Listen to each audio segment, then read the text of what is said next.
আমার কেউ থাকে এখন খাবার নাই দাদা, আমার খাবার নাই ঘরে। কে মেয়ে খাবার দেয় না? না গো, আমার অনেক বড় সংসার, আমি নিজেই টানতে পারি না। তো নিজের মাকে খাবার দেবেন না?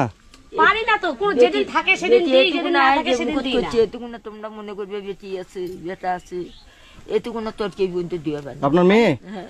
আমি কি করে টানবো? এতটুকু তরকারি অবধি দিবেন না? আমি কি করে টানবো? আমার ঘরে দুইটা মেয়ে বসে, আমার দুইটা বিয়ে হওয়া। আজকে কি খেয়েছেন দিদা? এরকম যে ভিডিওগুলো দেখে আমরা অনেকটা কষ্ট পাই।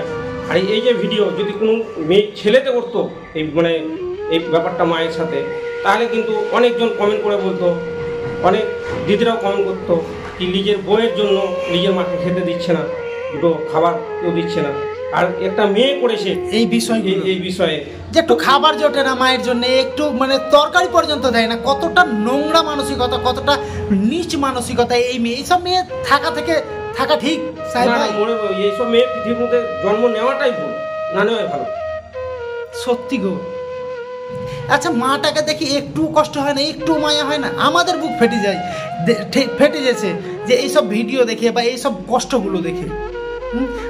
যে মা এত দিন ধরে ছোট থেকে বড় করলো, গর্ভে ধরলো, বড় করলো, নিজে না খেয়ে সেই বাচ্চাকে, সেই মেয়েকে খাইয়েছে, সে আজকে বলছে যে আমার দুটো মেয়ে আছে, তাদের জন্যে আমি মাকে খাবার দিতে পারি না। আরে রাস্তার কুকুরের জন্য খাবার জোটে? তাদের এঁটোগুলোও তো দিতে পারে সেই মাকে। তাদের এঁটোগুলোও যদি দেয় এখন করে তিনজনের থালা থেকে, তবু তো মাটার পেট ভরে। মানুষ কি মানসিকতা নিয়ে এখনো পৃথিবীর বুকে বেঁচে আছে? লজ্জা করা উচিত।